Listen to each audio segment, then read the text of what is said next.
And we are back for another edition in the flesh. Y'all niggas was not expecting to see us 2 times in a row. 2 times. Yeah. Let's get into this motherfucking intro. We got some shit.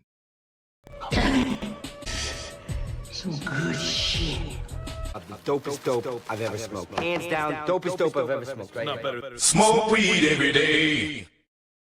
Man, ain't nothing wrong with smoking weed. Weed is from the earth. God put this here for me and you. Take advantage, man. Take advantage. What's the deal? Welcome back to the Wake and Bake Podcast. I am your host with the smoke, New Jersey Preem, joined as always by my right hand and my co-host, Jay Will. What's the deal, good brother? Shit. Yes, sir. So, you know what I'm saying? We already, you know what we got to talk about first. Last couple of episodes has been the same way. We're going to talk about the NBA Finals, but we also going to talk about these trades. I know you guys been seeing what's been going on in the movement that's been going on this last week and shit. But first and foremost, shout out to the Oklahoma City Thunder. You know what I'm saying? NBA champs. Shout out to this nigga for getting it right. You know what I'm saying? He was 1 game off. You know what I'm saying? It wasn't in 6. You know like I said before, but 7, they still got it done, man. Hey, if Halliburton ain't get, you know what I'm saying, injured and shit, it might have been a different type of game. Can I say something about that? What we have to stop doing for my basketball players. What y'all gonna learn to stop doing is wearing those low top sneakers. You think that's really causing? I mean, Yes. I see. Yes, Yeah. there was 7 guys this year, and they all had low top. Yeah, that is true. And they all wearing the Kobe's. And let's be completely honest, Kobe had issues, and he was wearing the Kobe's. Stop wearing low top sneakers. Y'all about to put y'all on some Ewins or something. I was about to put y'all on some Get the Ewins. Reeboks with the straps on them. Y'all need like some high top. But I saw like wear some ankle braces or something. I saw Cam had said something about that online and shit. I didn't know if there was a true correlation. Yeah, because there's no support that too low. Yeah, so yeah, they need to start either wearing some ankle braces or some high tops. In my opinion, because every time it's all low top injuries is happening. Right. And it literally happens that they all do it the same way. But see, like, they all about to take off. Right. They put that foot back about to launch off, and they all fall. It literally happens. And then with him, he already had the calf strain before and shit. Most of the time, when you have those lower ligament injuries, you're going to fuck up, you know what I'm saying, whether it be your knee, your Achilles, or, you know what I'm saying, so hamstring, something in those lower. I mean, allegedly, they said, that was part of what was wrong with my man from Chicago, Lonzo Ball, when he was wearing them Triple B sneaks in L.A. If the sport ain't right, that was also his lower. That makes things. sense. Yeah, that's what they allegedly said. So that can make sense. But hey, if that's the case, you guys, you know what I'm saying, make sure y'all wearing something that's actually going to keep you guys on the court. You know what I mean? Yeah, I mean, I understand people want to pay homage to Kobe, but didn't Kobe had the joints for after he tore his Achilles and shit, the long joint, I mean the high top joints and shit. Yeah, I know what you're talking you know what I'm talking about. I want to say what are those, the 8s? Maybe I thought it was the 9s and shit. 9s, maybe it was the 9s. But I just feel like them low tops are just not conducive to y'all. It literally happened. I was watching it earlier. I should have sent it to you because they all take off the same way. I saw the video, of them showing everybody that, you know what I'm saying. Low top sneakers, they are all taking off the same way. It's like, I think that might play a part in it. It could, man. Even if you get ankle brace, the support comes obviously going to come up like a sock. It's gonna be weight. Like, yeah, you need that support a little higher up, maybe.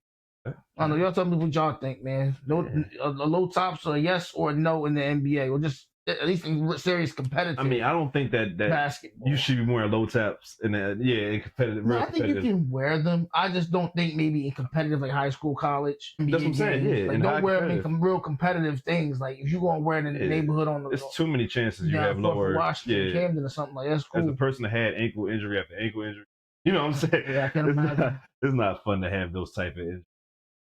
Game 7 itself was kind of a letdown based off of how good the series it was, how good of a series it was in totality and shit. Of course, the letdown with Halliburton getting injured. Quarter, I think he was like 4 for 5 from the field, 3 for 3 or 3 for 4 from 3. Yeah, he was coming out hot. You know what I'm saying? Yeah, he came out hot. Playing with a purpose for sure. Shit. He looked like it was going to be one of them because Halliburton has been showing up in every clutch moment. You know what I'm saying? Throughout the playoffs, he's been showing up. Yeah, anytime that moment never really seemed too big for him. Right. He was ready to know. It looked like it was going to be one of those type moments for him, and then until it wasn't. You know what I'm saying? Until it wasn't and shit. But shout out to OKC. They did what they had to do, and the first half. Indiana kept it close. They was leading, I think, by like 1 or 2 going into the second. Point, something like that. Going into the second half. Yeah, so just away on them, man. Like I said, man, you got them guys who can everybody get those buckets, expected man. that to happen. You know I mean, especially at that right, right. I mean, they tried. I think we gave Indiana, you know what I'm saying, that courtesy clap, you know what I'm saying, that pat on the back for even going into halftime with, you know what I'm saying, for not folding immediately after their. Right, they tried to fight. They tried to fight for their man, you know what I mean? Yeah, no doubt. So they get even more respect, in my opinion. You know what I'm saying? TJ McCollum. Yeah. Balled all like that fourth quarter. I think he had 14 points in the third quarter. You know what I'm saying? He snapped. You know what I'm saying? I don't know why Pascal Siakam was sitting most of the third quarter. So you would think that was your true second option. Things like that, right? You always wonder what happened, what's going on with the coach. Right, because it's not like he would interrupt. Because they don't even play the same position. You know what I'm saying? So he might be an asset that still have out there. Good as he played playoffs. No doubt. So, I mean, but shout out to those guys over in Indiana. They played their hearts out. Of course, those guys in OKC did what they supposed to do. Shea won MVP of the finals and shit. That boy had a hell of a year, bro. Had a hell of a year. I mean, he won scoring title, league MVP, Eastern Conference, Western Conference MVP, and Finals MVP. Is he re up on a new contract? Or did you get one already? I'm not 100% sure. If he didn't already get it, boy, I believe because he came from the Clippers. Yeah, so they're not going to be able to give him but they're going to give him as much as they can. Hell yeah. Hell yeah. And he deserved it. You know what I'm saying? He balled out this year. I think he showed a lot of people that for one, that this young OKC team is ready and willing. You know what I'm saying? I was one of those people all last year and this year, because it was a great team last year also. That was like, they're just too young. You know what I'm saying? No matter how good they are, they're just too young. You know, they're too inexperienced. Like when they go against a team that have a true experienced squad, they probably fold and shit. And last year they did. This year, I think they actually learned from their mistakes last year. And Shea and Jalen Williams. You know what I'm saying? Jalen Williams, yeah. There's so many fucking Jalen's on that team, bro. That's the key to getting the championship. You gotta get a brother. You gotta have a Jalen, bro. You gotta have a Jalen on your team. Hey, we got Jalen Tolbert on Dallas. Hey, we. My nephew don't like the Quan. Don't like that nigga for nothing. Nothing. Those two guys showed up and showed out. They was the best defensive team in the league and in the playoffs. They played against in my opinion, the second best defensive team in the playoffs in Indiana. Indiana was also the second best offense, I think, to OKC in the playoffs and shit. So just by the playoffs rankings alone, the two best teams did face each other. And it was a hell of a series, in my opinion, man. Like I said, I think Game 7 was a letdown, but that's by default because one of the stars won that. Yeah, he's because it happened in the last game. Right. He's going to be a little late coming back. He's going to be very another late great point. Right. With that being said, as much as we know, we talk about OKC, like how good are they, and do you see them running it back? So I don't think nobody is capable of running it back. Just we got 7 different champions. The last 7 years. Yeah, I seen that. Yeah. The last champions I thought about that could really run it back was probably the Denver team. You know what I'm saying? Just based off of how good. Me personally, I always feel like it's a team based off of how good they are defensively. We all know a lot of these teams going, you know what I'm saying, score points. I think the average amount of is so niggas going to score points. You know what I'm saying? Niggas going to score points. It's about who making them crucial stops when this time, or who going to go on those timely runs. You know what I'm saying? Them 10-13-0 runs when they need, you know what I'm saying, to put the game away or even get back in the game. I thought Denver was one of those teams, but looking at OKC defensively, if they can keep this squad, this core guys together, because they're younger than a lot of the other teams that did win before them too. You know what I'm saying? So like, if they can keep these core guys together, bro, and keep that defensive mindset, sky's the limit for you. I could definitely see them back in the finals. I don't know if they could repeat, but I could see them, you know what I'm saying, getting back there. Okay, well, let me ask you this then. If that's the case, let's just say they do make it back. Right. Who do you see making it back? Who do you got really, if you had an early prediction, who plays in the NBA Finals next year? All right, so of course, if we're going with the thoughts I just had, I would say OKC in the West, and then East. So they possibly could repeat that. From the East, I think it's a lot harder. It all depends on what happens this offseason.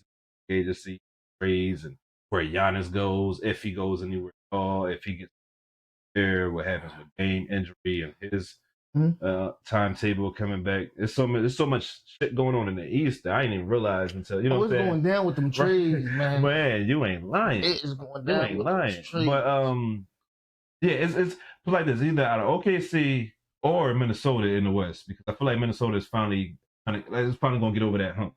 They've been in the Western Conference Finals the last 2 years. Right. And shit, and having, you know what I'm saying, being able to get out of there and shit. So I feel like they finally gonna get over that hump. So leave out of those two teams. The East Coast team. And the East Coast team, bro. Like, it's so hard. Team. It's so hard because the East is kind of depleted, bro. They don't. It's either young teams on the come up or teams that got injured superstars and shit coming into the season. Okay. Because you got Boston with Tatum, you know what I'm saying, being injured coming into the season. You got, of course, Milwaukee with Dame being injured. Of course, you got Indianapolis over Giannis there. might be on the move. So Giannis might be on the move. We don't know what's going on with New York and how they're going to bounce back over there. You know what? Fuck it. New York. Fuck it. I got the Knicks in the finals next year. They done made it all the way to the Eastern Conference Finals this year, and I'm lying because they don't have no head coach. I thought about it. So what I'm thinking, this is what I think we're probably struggling with. I don't know if it's going to be the usual suspects. No, right, true. No, we're about to talk about some of these trades. Other conference. Bro, I mean, you could maybe there's two young teams I just mentioned on the West. Right, so this is what I'll say. As far as, because like you said, it's been a lot of trades. So a lot of teams, especially in the East, have been affected. So of all the trades that we've seen, we've seen Porzingis on the move. Yeah. I don't know all the details, but I know as far as him being the main person, he is now with the Atlanta Hawks. Yeah. And Atlanta's doing a hell of a job rebuilding this team. Because I think they kind of understand, like, yes, Trey is talented, but Trey's going to need a lot. Yeah, hell yeah. So I like them bringing in Dyson Daniels, that deal they did with the Pelicans. I like how they bring in Jalen. His name is Jalen Johnson, forward. Okay. Him. They got a really good center. A little undersized, but he a dog. They've been having undersized centers for a minute though. Yeah. And so maybe he'll help kind of stretch out the floor, give him a little bit of depth. I'm sure he's going to be starting, so I may pick one of them guys who were starting and kind of put him on the bench. No doubt. So, me personally, one of my favorite trades, and a black horse for me, maybe not for the finals, but they really gonna make a good splash, is the Orlando Magic. You've been talking this Orlando Magic shit. Yeah, man. Let me tell you, I really like Paolo's game, man. Me too. I think I do too. Yeah. they got that one right. Facts. Franz Wagner is coming into himself as well. He had a good season this year, and I think how the league is now. Having Desmond Bain, that's a loss for the Grizzlies. For the Grizzlies. He is a 20-point a game guy. I want to say he got to be close to 40% from the 3-point percentage. Oh yeah, and he's going to spread that floor out. Yeah, they'll give them that three ball, and that allows guys like Paolo, who I really do is a threat. He kind of got that. I mean, I don't want to make comparisons, but he kind of got that low post, mid range kind of game. I don't want to say no names, but I understand. I get that vibe too. So he's really. I feel like he's gonna be able to get busy. I think he's gonna get a lot of really good looks. So I think Orlando they try to put something together. I like the coach down there. I'm not against that. I believe is that Jerome. But you gotta answer your own question then, because you telling me about the young teams, but who you got in the finals? So this is what I'll say. And I'm gonna just go out there because I want y'all to comment and come back and we'll see how it goes. All right. I'm gonna jump out there and say something. I'm gonna go for the San Antonio Spurs. Okay. Right? Okay. If I had to say, man, we gonna go with the Hawks, man. You gonna go with that's my hot take for the today. Spurs and the Hawks, man. Yeah, I know that's crazy, man. But y'all think y'all can do better, man? Put it in the comments. Who y'all think gonna be in the finals next year? What's your prediction? Hey, I can't get mad at you. I noticed neither one of us mentioned Cleveland, and they was one of the better teams in the East this year. Yeah, Cleveland. Yeah, it's a whole bunch of teams, man. We don't know how Miami is gonna be around. You know what I'm saying? That's what I'm saying. There's a lot of shit that still be decided. Still being decided. I mean, even on the East Coast, Kevin Durant. Obviously, we got to talk about him going to the Rockets.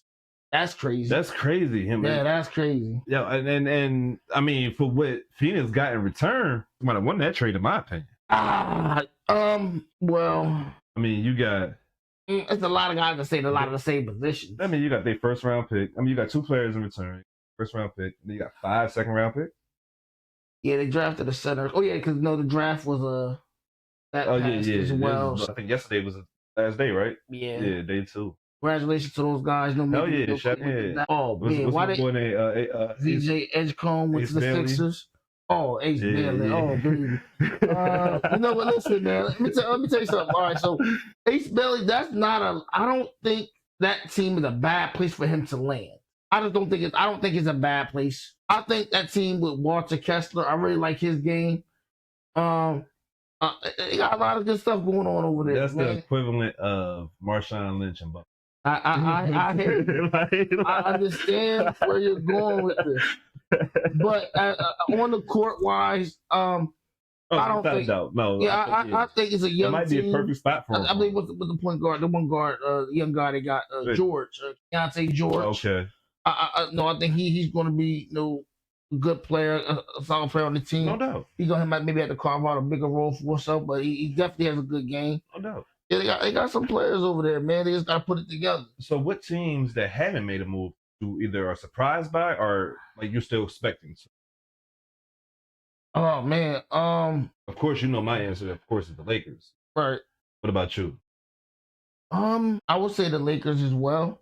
I want to see what's next for them. I mean, over the last couple of years, been a lot with the Lakers, right? No longer being a Staples Center, they're in the crypto now. Right. Just recently, I want to say a couple of days ago, if not a week or so ago, the Bush family. Yeah, about a week or so. Yeah, they sold the team. All right, $10 billion. Sure. Boy, I gotta sell a cousin. I'm telling you. I sell some. They said Jerry bought it for I think $67 million. So you sell it for $10 billion. I mean, look, man, you can't get mad at that. But yeah, for sure. But I think it was some other trades too, if I'm not mistaken. Oh yeah, it was some movement. I believe Portland did a trade with Boston, if I'm not mistaken. Okay, I didn't hear about that. I think they sent Anthony. Yeah. And Drew Holiday over there to Portland. Yeah, Drew. Right. Man, shout out to Drew, man. Stop doing my boy Drew like that. I'll get a championship out of him and just send him somewhere. He got his ring, man. He got 2 of them. There you go. And nothing wrong with it from Milwaukee too. I forgot about that. Still one of the best 2-way players in the league. Give him some respect. Yeah, for sure, man. So yeah, comment who y'all think gonna be in the finals, man. Who's y'all dark horse, man? Who's making moves? Who do you guys expect to make a move? But man, let us know. Word. And then the NBA season is over. That means that the NFL season is right around the corner. So, training camp 3 weeks out. Come on now. So you guys know that this podcast is definitely an NFL friendly podcast, NFC friendly podcast. So we will be talking ad nauseum about NFC teams, divisions, and games. I mean, AFC teams. We covering all 32. Of course, we doing it all. Of course. So just stay tuned for that as well. But I want to continue before we get into our next topic and shit. About this trade with KD and shit. Okay. I think that because I heard somewhere, and I don't want to quote nobody, but I did hear somewhere that this affects KD even more, not making it back since he left. You know what I'm saying? Going to state and shit. I hate to make this point like this, but that's the bullshit that LeBron was talking about with the ring culture. Oh, here we go. Why does arguably the greatest scorer of all time in Kevin Durant, why do he have to be questioned in any capacity at this point? When Charles Barkley was at this age, y'all was just happy to still see him. A lot of other players was at this age, 35, 36 years old. Kevin Durant, Steph Curry, these guys at 35 plus years old and still playing at an extremely elite level. Y'all spoiled in my opinion. Like fans, y'all spoiled by that shit. Media, y'all spoiled by that shit. Hold these guys to standards that you hold them in year 17, year 25, whatever year that LeBron is in and shit, that y'all was holding them to in year, 12 and 13. No, you can't do that no more. In my opinion, somebody should have took over, the reins from LeBron, way before Luka got there. Somebody should have took over the reins from Curry. They still able to give you what they give you, but they should not have to carry the load, in my opinion, at this point in their career. Same thing with Kevin Durant. He should not have to carry the load at this point. He should be able to just sit back and hoop like the way he wants to. I don't think. But long story short, I don't think this move affects his legacy no way, shape. I don't think it does. I don't like. No, he's the first ballot Hall of Fame without a doubt. I mean, people going to church. That's a given. Oh, yeah. You know, people going, say things, but I mean, does it affect his overall legacy when it's all done and he hangs the jersey up? No, he's still a first ballot Hall of Famer. He's still an MVP. He's still one of the best scorers, at least I see him with my eyes. You know, I mean, the guy's like almost 7 feet tall, Probably silky 7 foot. smooth jumper, moves well. Like he's somewhere he's like a unicorn, right? Facts. You know what I mean? So it doesn't affect his legacy. Do it look kind of crazy? You know, because I guess it would start to look crazy because people, I guess, might look at it as he's a de facto number one type of guy. We question when greatness is not maybe being as great because I think they want to see him. And he's a 2-time champion in his own right. But I think a lot of times people look at it as at a time he won Golden State in the time where Golden State was doing Golden State things. Where we was like, when can we, I guess they want to see the best of Kevin Durant and him making that, him, being the bus driver or, spearheading something with a team where they're following him. I ain't got no problem with people that feel that way, but I think that time is past. You know what I'm saying? With AD. He is no longer in the position to carry a team to that position, to that, point. In my opinion, I know he just came off of averaging like 27 points, less than half of the game. You know what I'm saying? Because I would always get the idea that people would make it seem like Kevin Durant, if you get him, he can play with anybody. He doesn't require the ball. He plays off the ball a lot. Right. Like, and I felt like people a lot of times they felt like if we can get Kevin Durant, this is a championship. Can we just stop looking at him in that light now? Well, I think that the teams that were saying if we get Kevin Durant, this is a championship, they thought that they had the right pieces. I mean, Houston think they got the right pieces. I think that's way too much of a young team. I think everybody know, and it's not no slight to KD at all, but we know that he's not a leader. You know what I'm saying? So I don't think putting him. He's a hooper. He's a baller. You know what I'm saying? Right. So putting him on a team with young kids, in my opinion, is just. We'll just have to wait and see, I guess, man. We'll have to wait and see. No doubt. But speaking of people understanding their value, right? I mean, come on now, that segue was clean, boy. I don't care what nobody said. That segue was clean. But even before we get to that segment, you know what I'm saying? Before we start talking about Miss B Simone and shit, I think bro got a blazing 5 for your boy this week. Yeah. After last time we ain't allowed to be on blazing 5, so we gonna question him this week. Your boy got the blazing 5. Go ahead and do your thing, my guy. I mean, so I'm ranking rapid fire. Right, so we're going to do no blind ranking. Y'all know the deal. We got 5. So, he has to put them in order, blind ranking. Yes, sir. Let's see how he does. All right. This week, the category is going to be coaches. Basketball coaches. Okay. Is going to be the topic. So, as I read the names off, you will put them in order. Are you ready? Say less. All right. First name on the list. Okay. 3. Okay. Next name on the list, Rick Carlisle. 4. Okay. Next name on the list, Eric Spoelstra. Oh, shit. 2. All right. Next name on the list, Popovich. 1. Hey. Okay. Last name on the list? Oh, shit. Phil Jackson. Number 5. That's some bullshit. That's some bullshit. But I didn't hear his name. I'm like, I know it's coming somewhere. That Rick Carlisle shit threw me off, bro. That shit threw me off, bro. That's get back. Nah, all right. He got it. I told you, I was like, yeah, it's going slow. I lay the bad trap out sometimes. He got it. I can't get mad at that. But yeah, I can't get you mad were doing actually good, actually. Yeah, that last one just threw you off. I knew I was waiting on you. I was thinking you were like, I'm 3 in, so that 4th. How about my man with 11 rings? Well, all right. I was going to put Pop number 1 regardless if Phil Jackson was mentioned. You know what I'm saying? Just to say that. You know what I'm saying? Yeah, I think Phil at 5 is crazy. That might be worse than the Wild thing, brother. Yeah. I don't know. We're going to have to compare them. We're going to have to clip up these laser 5s and see who had the worst one.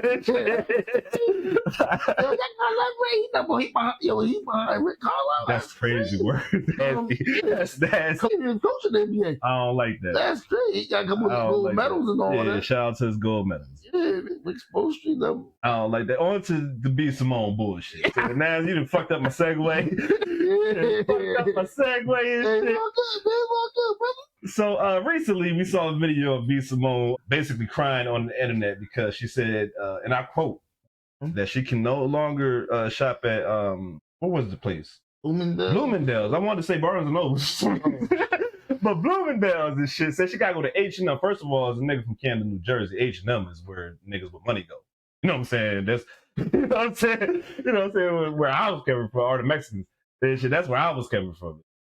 So like so I don't even see the complaints that she really had. But a couple of years ago, maybe, you know what I'm saying, during the pandemic or a couple you know what I'm saying, sometime after the pandemic, she was caught talking about how she feels though she or she said that she couldn't see herself with a 9-to-5 man to an extent because she feel like he don't bring nothing. You know what I'm saying? Wouldn't bring nothing to the table. We have anything clipped up?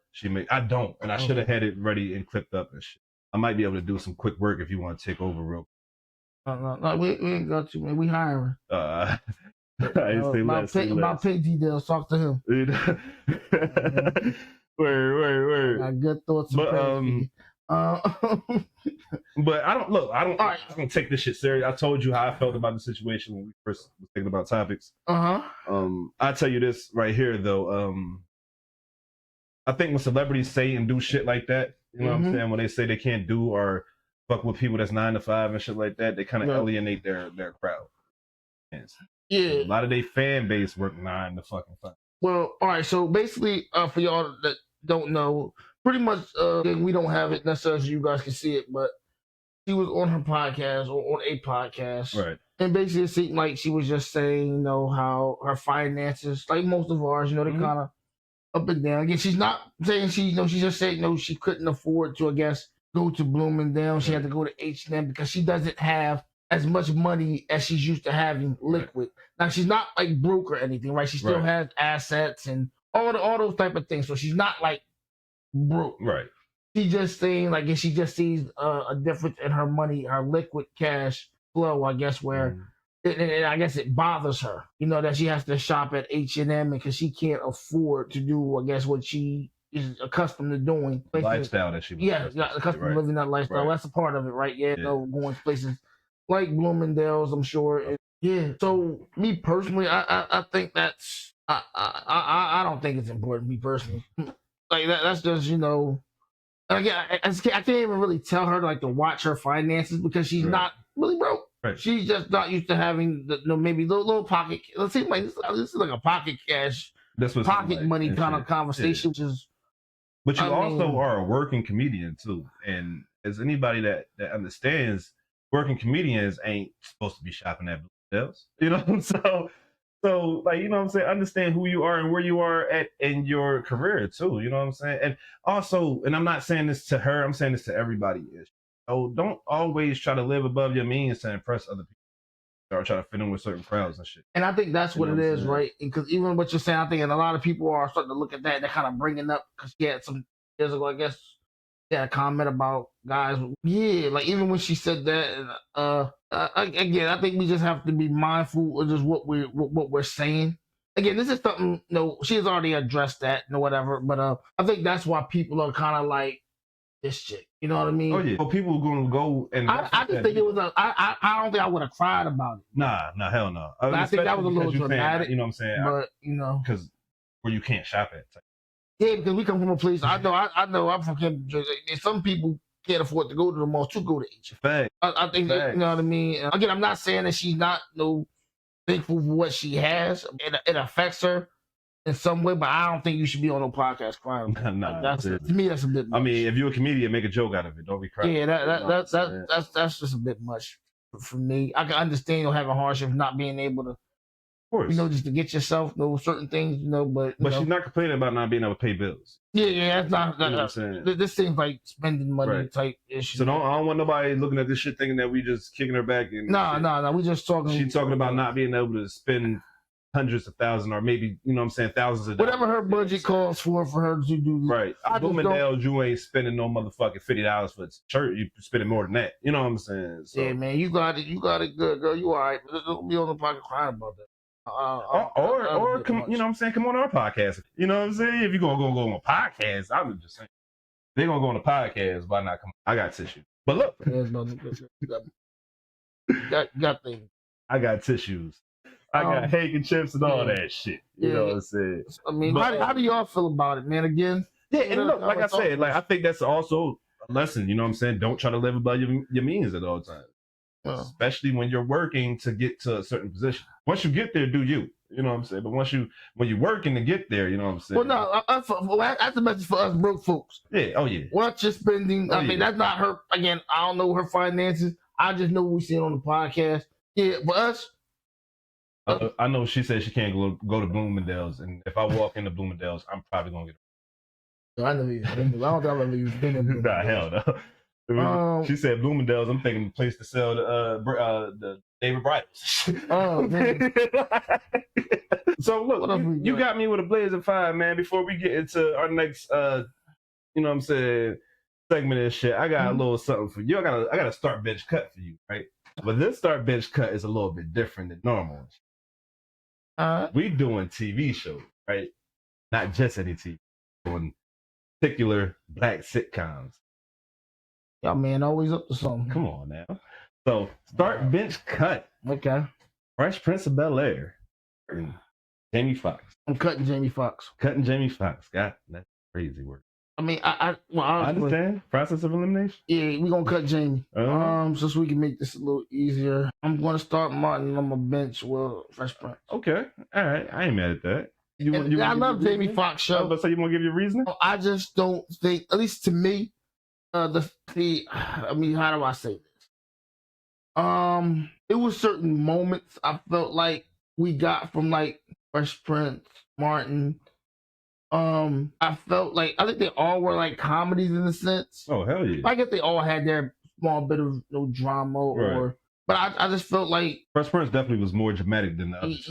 I just felt like for us as the like we resonated with those shows a little bit more. I think we enjoyed the Jimmy. I enjoyed the Jimmy Fallon. I didn't watch that whole show. I thoroughly entertained that show. It's one of my favorite shows. Yeah, culturally, you'll be hard pressed to find if you're saying black shows anything better than Martin. Martin was that's a legendary show.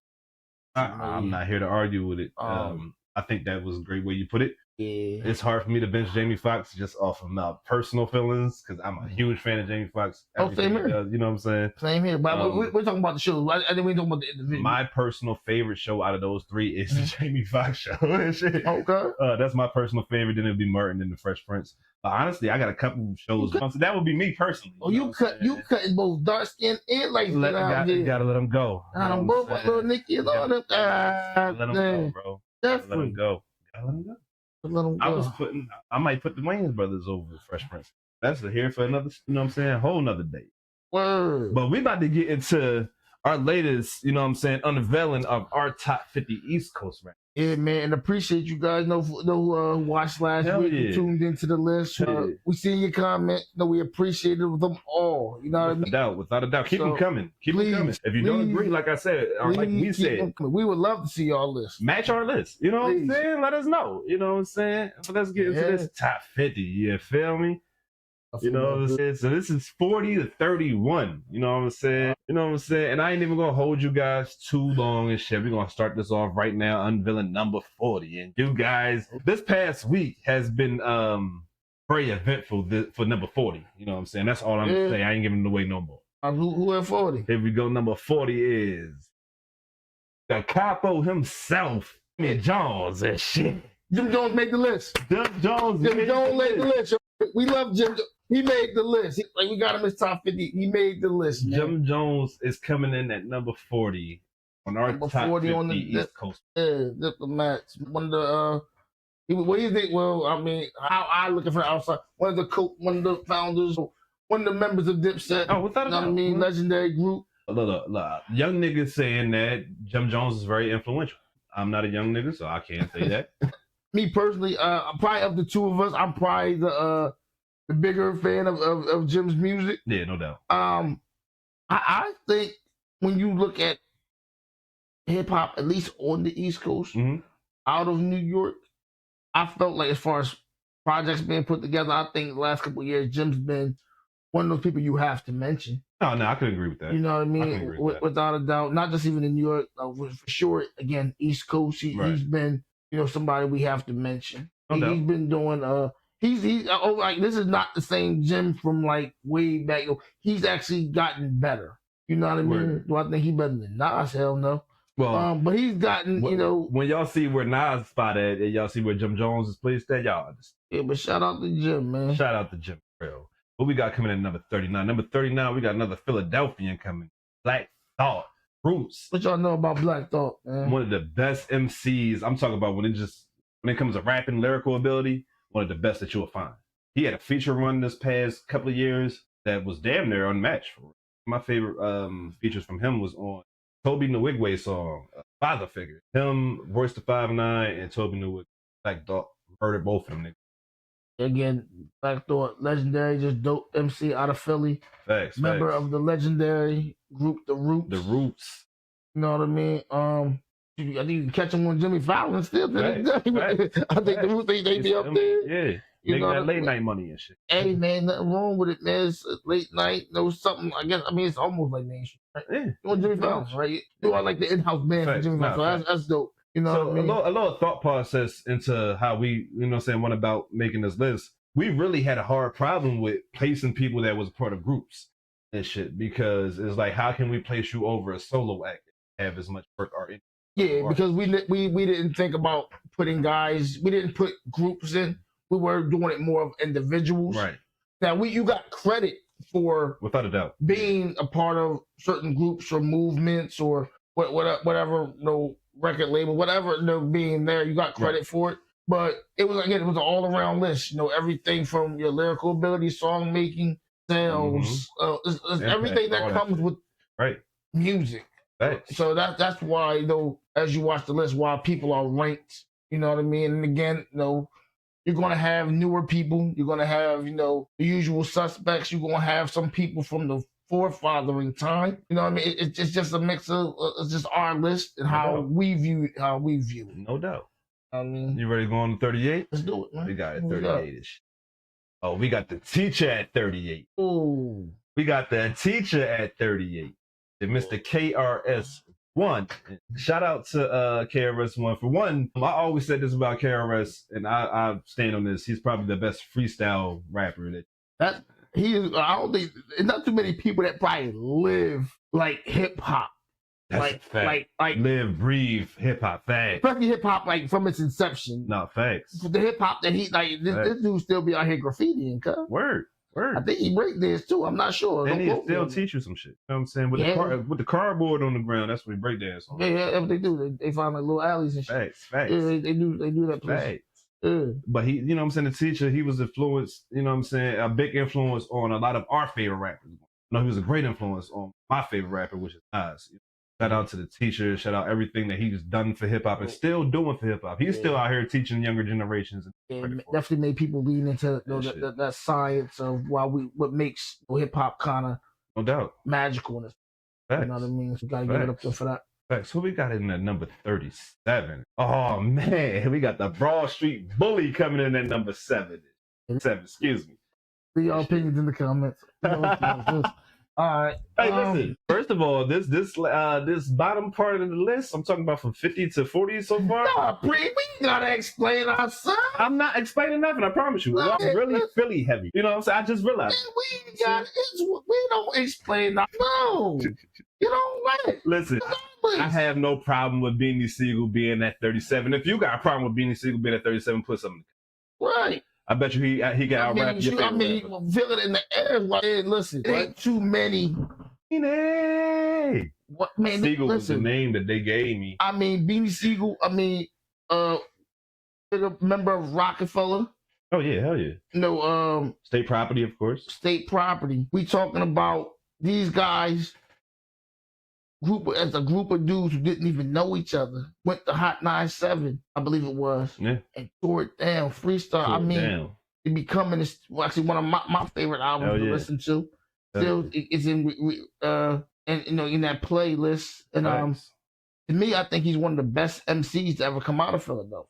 I don't think that's up for debate. You know what I mean? And a lot of people don't give him his flowers. You know, he's not been as active. You know, he's been, you know, what he's doing. You know, but you can't, you know, as my man Bernie Mac said in what was the movie? My man Shaq. What was the movie? Why can't I remember this goddamn movie? You said with Shaq? Nah, my man Tom Shepard. What was the Tom Shepard? Tom Shepard. Yeah, you don't remember? What's the movie? Can't erase what we was, Shep. Come on, man. It's Dwayne Martin was in the movie of the basketball. Fucking Like he got game. Tupac. Yeah. Above the rim. Dude, boy. Above the rim. Yeah. I don't know why I wanted to say Summer on Sunset. Yeah. Sunset Park and shit. No, that wasn't Federal Star. Niggas just put bald head niggas in the category. That's what you just did. That's what he just did. Bald head niggas look the same. No, that was Tupac. No, that was Bernie. Come on. Bald head niggas look the same. But Jordan had Leon in it. Yeah, okay. Let me tell you something about this real quick. Yo, I understand. That's enough to get the comment. Yo, tell me your favorite basketball player from any movie you watch. I don't care. Oh, you talking about fictional? Yes. Oh, okay. I don't care. That should have been question of the week. It should have been.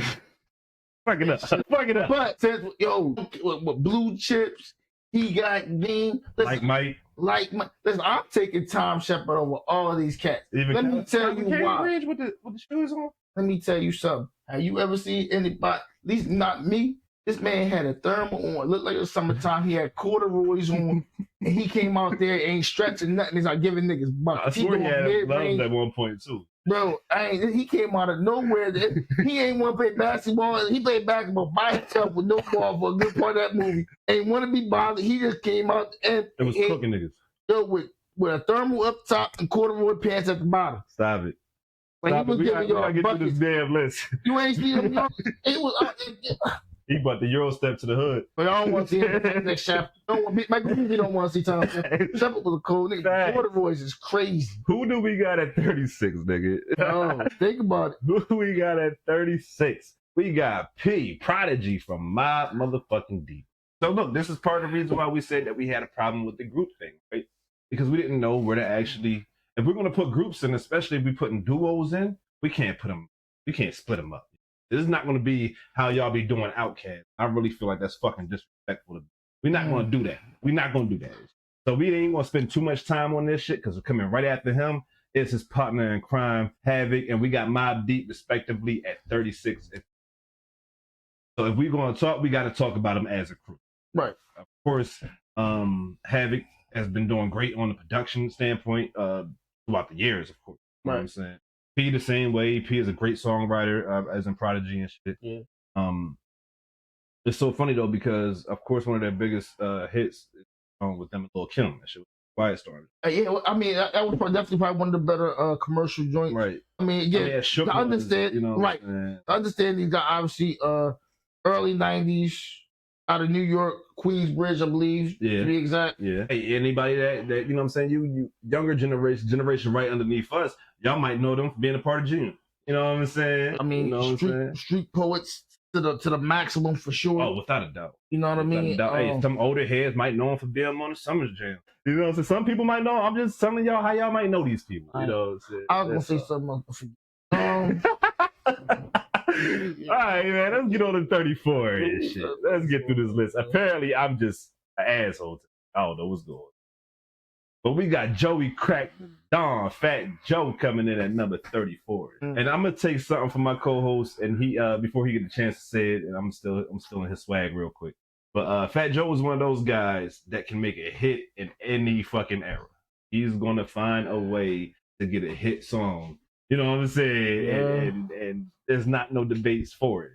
So shout out to Fat Joe. I think he's slightly underrated. You know definitely. I mean, definitely underrated. I mean, again, Terror Squad. Yeah, hell yeah. Pun. He bought his pun. Yeah. Remy. You know what I'm saying? They leaned back. You know what I'm saying? Remy was getting head in the car. Yeah, shit. Yeah. Yo, you know what? Hold on. See, that's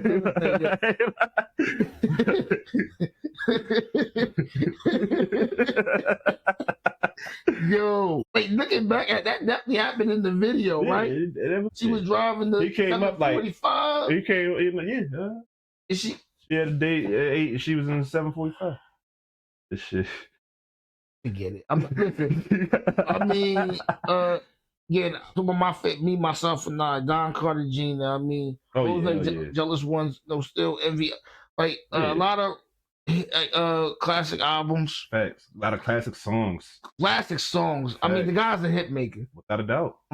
Early 2000s, late 90s. Shit, even though even early, like slow mo, all the way up shit. You know what I'm saying? Like, still can give them to you. Like, facts. If it comes to putting out a hit single, not counting Joe out even today. Nah, that's a big fact. You know yo. I mean? I think Joe might need a little bit more respect on his podcast, though. But... Be wild on his podcast. You know what I mean? A stereo what now, Joe? I'm not repeating with that nigga. A stereo what, my guy? Yeah, he been had some wild clips over the last couple of years. Man. We ain't going to the NBA when he's at the NBA draft 2023. Nah, but look.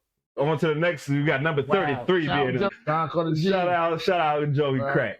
Number 33 to be unveiled, and we got Funk Doctor, our first New Jerseyan on the list. Ooh, I didn't expect that one. And shit, you know what I'm saying? Shout out to Redman, the Doc, and shit. Muddy Waters is one of my favorite albums. Of course, his impact in the weed community and him and meth and shit. How High, one of our favorite movies growing up and shit like that. Even the iconic appearance on MTV Cribs and shit, you know what I'm saying? Where he actually showed his real house. You know what I'm saying? Where everybody else was doing Airbnbs before Airbnb. And a lot of people, and that's another thing. Another thing, let me just say this off top. He is a top level. He don't get the credit for because he's not active. Right. A top level lyricist. Oh, without a doubt. He's your favorite rapper. Like, people know what Redman can do. Hell yeah. He's just really one of those guys. Again, when you think about the weed culture, he was definitely someone who was really pushing that. You know what I mean? What was the Up in Smoke tour? The motherfuckers was coming out on wires and shit, flying, giving out joints and shit. I was wishing I was old enough back then. Y'all don't look that cool now and shit. Yeah, but shout out to Red. Yeah, there might be a little home state bias too. So what? Hey, keep it 100. Keep it 100. If we want to be real biased, he should have been higher. Fuck y'all talking about. You know what I'm saying? And then we got number 32. We got number 32 coming in and shit. And I would have put him over this nigga personally. But we got Meek Mill. You know what I'm saying? Gotta respect his impact, his initial impact, you know what I'm saying, when he first got in the game. Especially his initial impact with MMG. We tend to forget that he was with Grand Hustle before MMG. That just never got off the ground, baby. Yeah, it just Tip got booked. You know, I remember because that was literally like that was like right at that time we was kind of like 19. Oh hell yeah, 18, 19, like coming up and hearing Rose Red. Right. When you start going outside. Facts. You know what I mean? You would know that the 21 man Meek Mill.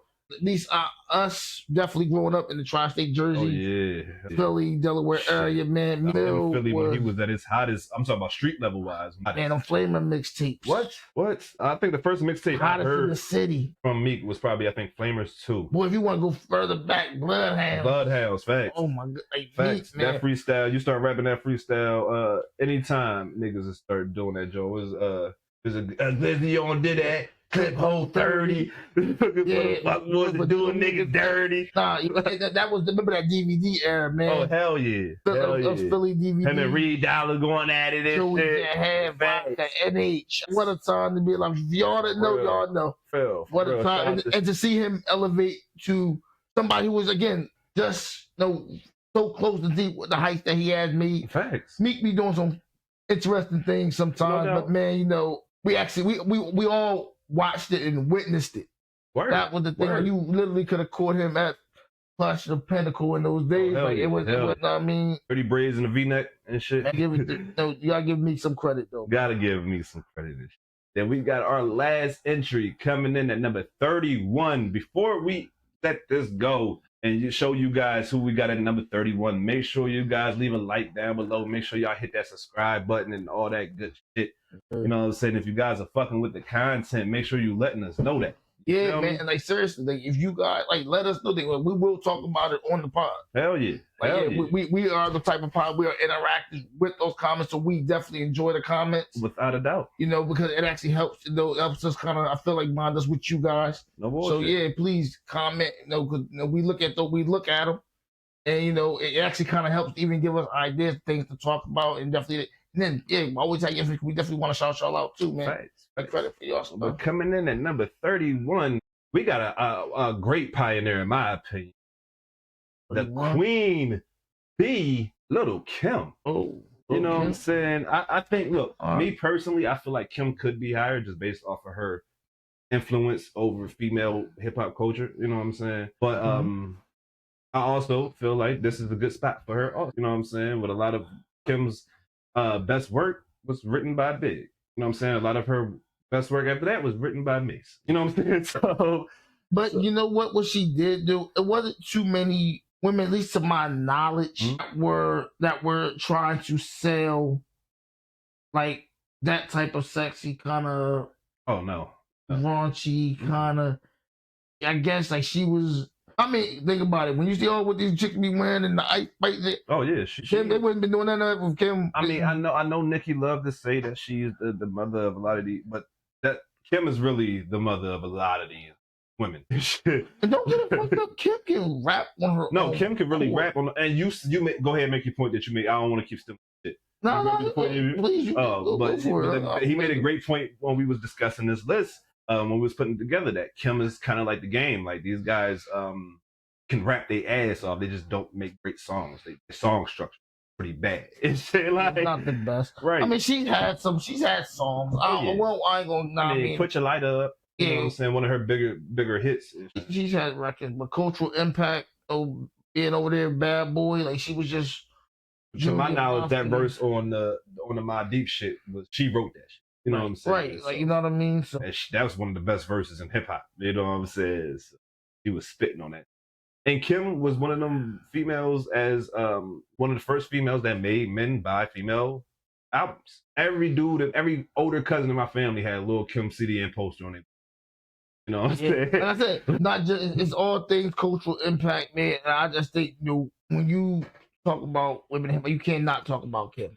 You just can't. She's really the godmother. You know what I'm saying? If we're saying some of these OGs or the godfathers of hip hop, she's the godmother. You know what I'm saying? When it comes to the way you guys see these women in hip hop, yeah, for sure. Real. She really ushered that shit in on a grand level. You know what I'm saying? Like she didn't hold shit back. Didn't leave too much to the imagination, whether it be her lyrics or the visuals. You know what I'm saying? As a young kid, I appreciate it.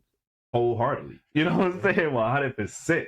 But there you have it, number 31 to 40 and the top 50 of rappers of the East Coast. And if you guys, like we've been saying the entire time, if you guys have an issue with it, if you guys like it, if you guys hate it, comment down below. Let us know. I'm engaging with everybody. They be engaging when he wants to. But we are 100 times out of 10. Shit, fuck that. We're going to discuss it here. You know what I'm saying? Whatever we see in those comments, we will bring it back to this show. And speaking of which, while I switch back to the main screen, feel me? We had an OG in the comments last week that had an issue where we placed Chuck D. So I want to make this abundantly clear to all my OGs out there. Don't give up. Be happy that they on the list. You don't like it, make your list. Right. You know but first for that individual, thank you, appreciate you taking the time to start. And you like the post too, so I appreciate that. Yeah, you know what I mean.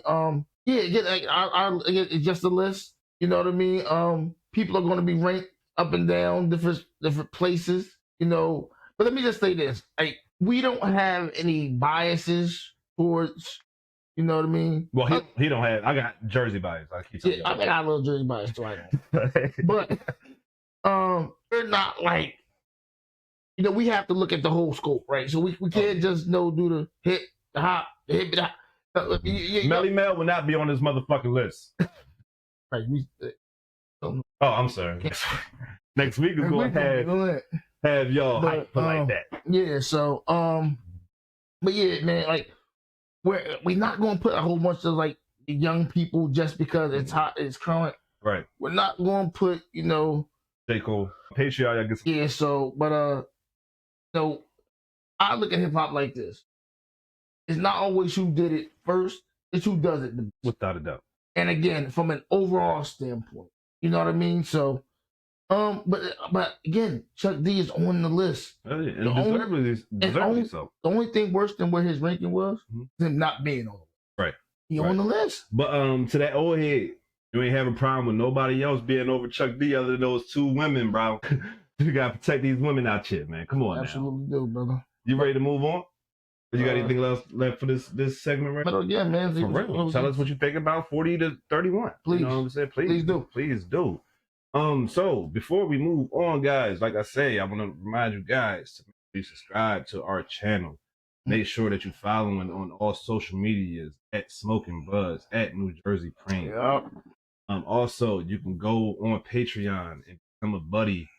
$5.99, you get some exclusive content. You can also become a free member on Patreon and get some exclusive content that way too. Right. You know what I'm saying? You just go over there, Patreon / Smoking Buzz. We do so many more things that we're going to do and that we have planned for the Patreon. Watch along, music reviews and reaction, random lives, shit. Hell, you might even catch us one time when we just watching a fucking random football game, basketball, or whatever. You know what I'm saying? So we've been working on even having some guests too. So. Yeah. Guys, stay locked in, and if you guys are interested at any point of coming on, reach out. We are here to help and do business together. We gotta do this shit together. We here for the people. For the who? We here for the people. For the motherfucking people. We're gonna move on to the question of the week. How we normally close off our podcast. And the question of the week this week is, who is on your Mount Rushmore of hip hop? Now, who's on the Mount Rushmore? Not yours. This is not subjective. So the way we're doing this, right? So the way we're doing this is not going to be subjective. This got to be, you know what I'm saying, definitive. Right here, who is the Mount Rushmore of hip hop? Who is the four heads, pause, on top of that mountain of hip hop? And us being on the East Coast, coincidentally, you know what I'm saying, we'll probably put East Coast rappers up. Pretty sure some West Coast niggas will put Sugar Free on this shit. But I'm just saying, you know what I'm saying? Some niggas in Atlanta put Thug on their shit, you know what I'm saying? So, it's not Sugar Free. I like Sugar Free, bro. I fuck with Sugar Free too. I'm not going to let y'all be subjective. We're being objective. This is going to be definitive. We're going to come up with 4 of the hip hop heads that belong on goddamn Mount Rushmore, and I think we can agree. I'm going to give you mine, and of course, I think we can agree for it. So it's going to go. It's going to go Big, Tupac, Nas, Jay-Z. That's who I see as the 4 heads of hip hop. Hold on. So what you say? Big, Tupac, Nas, Jay-Z. Okay. All right. I ain't mad at that. And I think if you're being objective, then you can't really argue it. Unless people are gonna be like, oh well, you gotta take one of them off and put Eminem. I haven't put my true opinion out on this podcast about Eminem, but a lot of my people in this motherfucker knows exactly how I feel about him. He top 10, put like that. He definitely top 10. I don't feel like arguing with y'all niggas. Y'all happy? He top 10. Okay. What about you? Do you have a definitive 4, or will it be the 4 that I mentioned? And not in particular order. I'm just saying these are the 4 people that I feel like. I had to grow up with this guy. Okay? No, I know you. I know how y'all probably. This is just for about an hour doing the podcast. Something to death. We had to grow. Hey, it was 20 plus years. So bear with. If I can bear with us, just be patient. But yes, I do have something for this list, and surprisingly so, actually identical to yours. Oh, okay. He don't like to agree with me for real. So y'all better be not really like happy about this. If shit. y'all if it just happens to seem like it's just one of those things that broke clock like they just happen. Sometimes it just happens. Like I know we really have full intention sometimes to go, but then sometimes it's just like sometimes shit just lines up. You know? It lines up. Sometimes. But yeah, that's who I have too. I feel like everything that we love about hip hop, those 4 guys represent. No. And then another overall aspect. Like those guys are like. When you think about what we talk about with the list, those is nothing that those 4 you can't find on that Mount Rushmore. Those 4 guys, in my opinion, that happens in hip hop that they don't. Someone on that, 2, 3, that they all don't represent or or cover No doubt. for hip hop, whether it's lyricism, Song making, impact. I mean, like being creative and shit. Like there's a creativity and shit. Business. Right, yeah. Hell yeah, entrepreneurship. Right. I mean, even social justice matters. Facts. You know what I mean? So I think like everything that we love for hip hop, that thing where hip hop comes from the inner city, the ghettos, man, and it gives people voiceless type shit. Yeah, I think it just represents everything that hip hop is, and where we want it to grow at, right? Who'd ever think something like hip hop would birth billionaires? Thanks. And not only just in hip hop, but to use those brands and to branch off into other the markets and different things that we a lot of times coming from the inner city, you never actually dreamed that you would have the ability to do or to partake in. No. You know what I mean? So being a fan of hip hop, I'm very much proud of that. Obviously being not being the majority of the culture, being us, and seeing the business acumen, seeing how intelligent a lot of these men and women are. Facts. You gotta give it to them.